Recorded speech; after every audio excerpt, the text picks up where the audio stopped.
Hi guys, Draven here in the kitchen. I wanted to share with you some of the observations that I had about growing these two different varieties of beets side by side in the same season. I know that I like beets. I wasn't sure I liked turnips. If you want to see a turnip comparison, I've got another video on the two turnips varieties that I grew. And so I did the same thing with beets here. And unlike turnips, I knew I liked beets, but didn't know other than that anything about the varieties.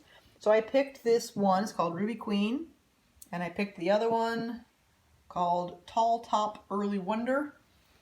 Even though the Tall Top was supposed to be ready before the Ruby Queen, they were not. They came in about the same time. They grew well. I had no issues on that front. Let's see. So yeah, they grew well. They didn't have a whole lot of pest issues for me anyway. What is different though is the yield. So I was kind of expecting that the early Tall Top Wonder or Tall Top Early Wonder, there we go, would have more greens than the Ruby Queen, but it didn't. In terms of taste and texture, both are very similar. I really couldn't tell a difference. If there's a difference, it might be that the Tall Top has a little bit more stalk than the Ruby Queen, but not appreciably. When they were in the ground and I was looking at the two, one row of one and one row of another, unlike the turnip, I didn't look at one and go, oh, that's obviously the Tall Top.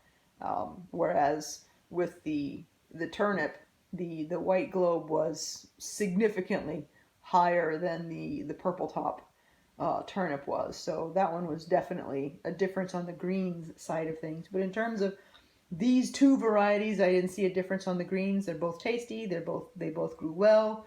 They're both about the same size. So yeah, that was not really, they're comparable. But for me, what was different was the bulb yield. The number of tall tops who didn't even bulb at all, who just grew a nice lovely bunch of greens, was probably about half of them. And I don't think I have any of the Ruby Queens that did that. And they were grown in the same bed, like a foot apart from each other. So I can't imagine, considering I treat the bed as one giant unit and not fertilize some and not fertilize the other. I kind of looking at that going, that's the plant. So I was not overly thrilled with the bulb yield for the Tall Top, whereas the Ruby Queen, I mean, they're not giant, but they're not tiny either. So you can see here the size comparison. So they're decent. They're maybe a racquetball size, I guess. Whereas this guy, this is probably the biggest one of the it's like a big golf ball. I mean, it's dramatically different on that. I have eaten some of the bulbs. I don't really taste a difference in the bulb, so overall, in terms of that, I'm gonna be leaning towards the Ruby Queen.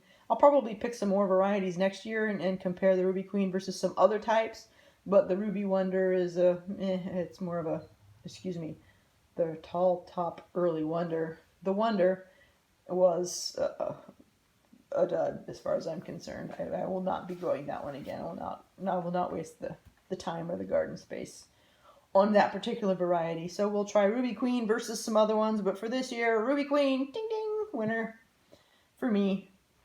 So yeah, that's basically one thing I want to just kind of mention is compare varieties. I mean, just because you don't like turnips doesn't mean you don't like all turnips, or because you like beets doesn't mean you like all beets, that kind of thing.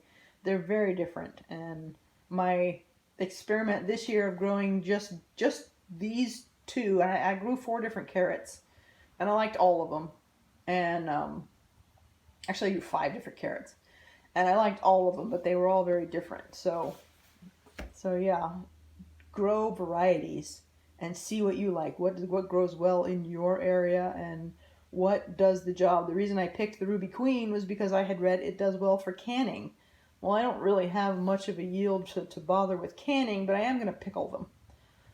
So I can get a jar or two of pickles out of these guys, and but I've been putting the greens in smoothies and yum, and I've just been cooking them up and eating them like, you know, fried with some onions or something like that, and that's yum too. So I did not even know I liked beet greens. I didn't know you could eat beet greens until I saw somebody else talking about it. I'm like, all right, I'll try it, and they were good.